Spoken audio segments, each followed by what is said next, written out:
नमस्कार साथियों, स्वागत है आपका हमारे YouTube चैनल में। आप छत्तीसगढ़ की किस जगह से हमारे समाचार सुन रहे हैं, कृपया कमेंट बॉक्स में लिखकर हमें जरूर बताएं।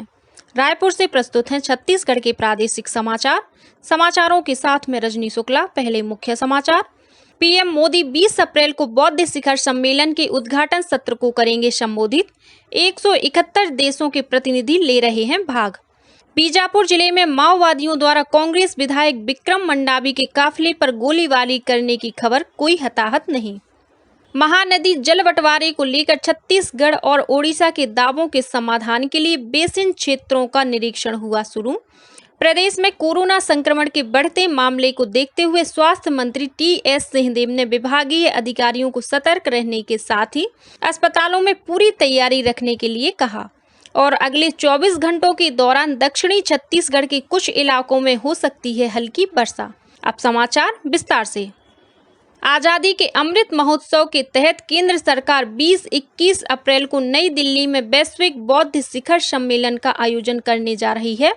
इस कार्यक्रम का उद्देश्य दुनिया भर के लोगों को बौद्ध जीवन दर्शन से जोड़ना है। बता दें कि अंतर्राष्ट्रीय बौद्ध परिसंघ के सहयोग से संस्कृति मंत्रालय द्वारा 2 दिवसीय शिखर सम्मेलन की मेजबानी की जा रही है। पीएम मोदी 20 अप्रैल को वैश्विक बौद्ध शिखर सम्मेलन का उद्घाटन करेंगे और सत्र को संबोधित करेंगे। इस सम्मेलन में लगभग 171 देशों के प्रतिनिधि और भारतीय बौद्ध संगठनों के 150 प्रतिनिधि भाग ले रहे हैं। छत्तीसगढ़ के बीजापुर जिले में कल माओवादियों द्वारा कांग्रेस विधायक विक्रम मंडावी के काफिले पर हमला करने की खबर मिली है।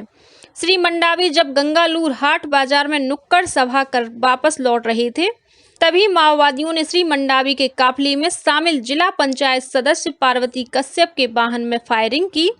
यह घटना बीजापुर से थोड़ा पहले पद्देड़ गांव के नजदीक हुई है। विधायक श्री मंडावी सहित काफिले में शामिल सभी लोग सुरक्षित बताए जा रहे हैं।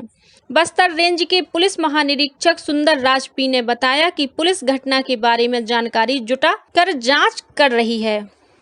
बीजापुर जिले में सुरक्षा बलों और माओवादियों के बीच हुई मुठभेड़ में एक माओवादी मारा गया है, वहीं 2 माओवादियों को गिरफ्तार किया गया है। पुलिस अधीक्षक अंजनेय बाशने ने घटना की पुष्टि की है। मिली जानकारी के अनुसार नैमेड़ थाना क्षेत्र के रेड्डी कैंप से कल सुबह डीआरजी की टीम गश्त पर निकली हुई थी। इसी दौरान कचलावारी के पास माओवादियों के साथ सुरक्षा बलों की मुठभेड़ हो गई। मुठभेड़ के बाद घटना स्थल की सर्चिंग के दौरान सुरक्षा बलों ने एक माओवादी का शव बरामद किया है। मौके से 2 घायल माओवादियों को गिरफ्तार किया गया है। इसी जिले में बड़े तुंगाली नाला के पास माओवादियों द्वारा लगाए गए आईईडी के चपेट में आने से डीआरजी का एक सहायक आरक्षक घायल हो गया है, जिसे इलाज के लिए बीजापुर जिला अस्पताल लाया गया है। वहीं नारायणपुर जिले के छोटे डोंगर थाना क्षेत्र में राजपुर के जंगल से सुरक्षा बलों ने माओवादियों द्वारा लगाया गया 5 किलो का आईईडी बरामद किया है, जिसे मौके पर ही नष्ट कर दिया गया। महानदी जल बंटवारे को लेकर छत्तीसगढ़ और ओडिशा के दावों के समाधान के लिए बेसिन क्षेत्रों का निरीक्षण कल से शुरू हो गया है। पहला चरण 18 अप्रैल से 22 अप्रैल तक और दूसरा चरण 29 अप्रैल से 23 मई चलेगा। इन निरीक्षण में महानदी के उद्गम क्षेत्र से छत्तीसगढ़ राज्य की सीमा और जिला राजगढ़ तक का क्षेत्र शामिल होगा। इसके बाद ओडिशा राज्य के महानदी बेसिन क्षेत्र में इसी प्रकार महानदी जल विवाद अधिकरण के पृथक आदेश के अनुसार निरीक्षण किया जाएगा। गौरतलब है कि छत्तीसगढ़ और ओडिशा के बीच महानदी के जल बंटवारे को लेकर उपजे विवाद को सुलझाने के लिए सुप्रीम कोर्ट के आदेश पर 3 सदस्यीय महानदी जल विवाद अधिकरण का गठन किया गया है, जिसकी अब तक 36 सुनवाई हो चुकी है। प्रदेश में कोरोना संक्रमण के बढ़ते मामले को देखते हुए स्वास्थ्य मंत्री टीएस सिंहदेव ने स्वास्थ्य विभाग को अलर्ट रहने को कहा है। उन्होंने विभागीय अधिकारियों की बैठक लेकर रोजाना 10,000 सैंपलों की जांच करने के निर्देश दिए हैं। उन्होंने अधिकारियों को कोरोना की जांच, इलाज, इससे बचाव और नियंत्रण के लिए सभी व्यवस्थाओं को दुरुस्त रखने को कहा। उन्होंने अस्पतालों में surgical mask, PPE kit, caps, gloves और N95 मास्क की उपलब्धता के बारे में भी जानकारी ली। स्वास्थ्य मंत्री ने बैठक में कहा कि कोरोना संक्रमित 95% मरीज होम आइसोलेशन में ही उपचार से अभी स्वस्थ हो जा रहे हैं। लेकिन देश और प्रदेश में लगातार बढ़ रही संक्रमण दर को देखते हुए अस्पतालों में भी इसके इलाज और नियंत्रण की तैयारी रखनी होगी। इस बीच कल प्रदेश भर में हुए 5,620 सैंपलों की जांच में 476 व्यक्ति कोरोना संक्रमित पाए गए। रायपुर के इंदिरा गांधी कृषि विश्वविद्यालय का 9वां दीक्षांत समारोह कल आयोजित किया गया। समारोह की अध्यक्षता राज्यपाल विश्वभूषण हरिचंदन ने की। वहीं मुख्य अतिथि के रूप में मुख्यमंत्री भूपेश बघेल उपस्थित थे। समारोह में 5,500 से अधिक विद्यार्थियों को उपाधियां दी गईं। वहीं मेधावी विद्यार्थियों को 62 स्वर्ण, 140 रजत और 23 कांस्य पदक प्रदान किए गए। इस दौरान भव्य दीक्षांत शोभा यात्रा भी निकाली गई, जिसमें 2000 से अधिक विद्यार्थी शामिल हुए। रायपुर जिले के चंदखुरी स्थित नेताजी सुभाष चंद्र बोस राज्य पुलिस अकादमी में कल 12वीं बैच के प्रशिक्षु उप पुलिस अधीक्षकों के लिए दीक्षांत समारोह आयोजित किया गया। इस दौरान 25 प्रशिक्षु उप पुलिस अधीक्षकों ने पासिंग आउट परेड में हिस्सा लिया। मुख्यमंत्री भूपेश बघेल ने दीक्षांत समारोह में परेड की सलामी ली। कार्यक्रम में मुख्यमंत्री भूपेश बघेल ने प्रशिक्षण के दौरान उत्कृष्ट प्रदर्शन करने वाले प्रशिक्षु उप पुलिस अधीक्षकों को सम्मानित भी किया। इस अवसर पर गृह मंत्री ताम्रध्वज साहू भी उपस्थित थे। कार्यक्रम के दौरान मुख्यमंत्री ने राज्य पुलिस अकादमी में भारत के महान स्वतंत्रता संग्राम सेनानी नेताजी सुभाष चंद्र बोस की प्रतिमा का अनावरण किया। इसके साथ ही उन्होंने अकादमी के नवनिर्मित बैरक का भी लोकार्पण किया।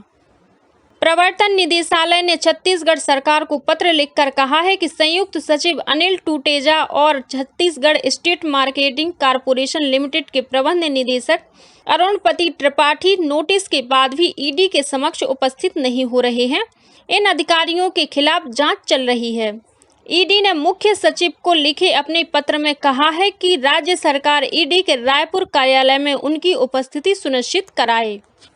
भारतीय जनता पार्टी के प्रदेश अध्यक्ष और सांसद अरुण साव ने कहा है कि बेरोजगारी भत्ते के आए 74,000 आवेदनों ने सरकार के राज्य में बेरोजगारी नहीं होने के दावों की पोल खोल दी है। उन्होंने आरोप लगाया कि प्रदेश में इतनी रिकॉर्ड तोड़ बेरोजगारी कांग्रेस की कुशासन की वजह से है। इस बीच कांग्रेस के नेताओं और मंत्रियों के खिलाफ हेट स्पीच के लिए नोटिस जारी करने की मांग को लेकर कल भाजपा नेताओं ने रायपुर में पैदल मार्च निकाला। इसमें नेता प्रतिपक्ष नारायण चंदेल, भाजपा प्रदेश उपाध्यक्ष शिवरतन शर्मा, पूर्व मंत्री राजेश मूणत सहित अनेक पार्टी के वरिष्ठ नेता और कार्यकर्ता शामिल हुए। यह पैदल मार्च भाजपा कार्यालय एकात्म परिसर से शुरू होकर सिविल लाइन थाना पहुंचा। भारतीय सेना में भर्ती के लिए ऑनलाइन परीक्षा शुरू हो गई है। यह परीक्षा 26 अप्रैल तक चलेगी। हर दिन यह परीक्षा 3 पालियों में आयोजित की जा रही है। उम्मीदवार अपने प्रवेश पत्र भारतीय सेना की वेबसाइट से डाउनलोड कर सकते हैं। राज्य में ऑनलाइन परीक्षा के लिए 3 केंद्र रायपुर, भिलाई और बिलासपुर में बनाए गए हैं। और अब पेश है मौसम का हाल।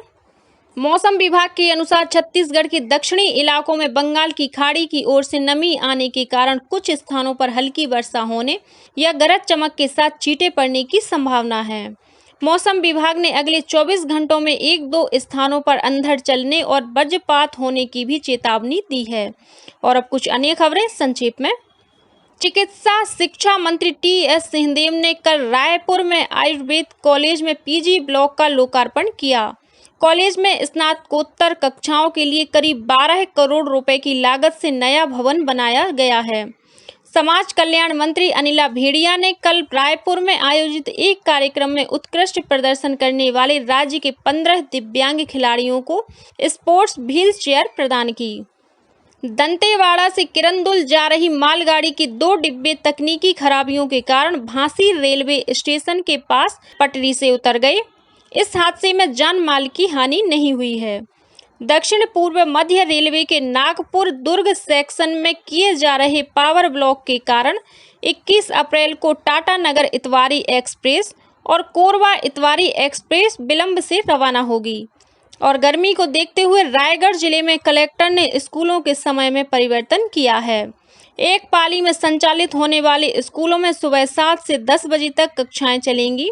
वहीं 2 पालियों में संचालित होने वाले स्कूलों में प्राथमिक और पूर्व माध्यमिक कक्षाएं सुबह 7 से 10 तथा हाई स्कूल और हायर सेकेंडरी की कक्षाएं सुबह 8 से 11 बजे तक चलेंगी। इसी के साथ छत्तीसगढ़ के समाचारों का ये बुलेटिन समाप्त हुआ। नमस्कार।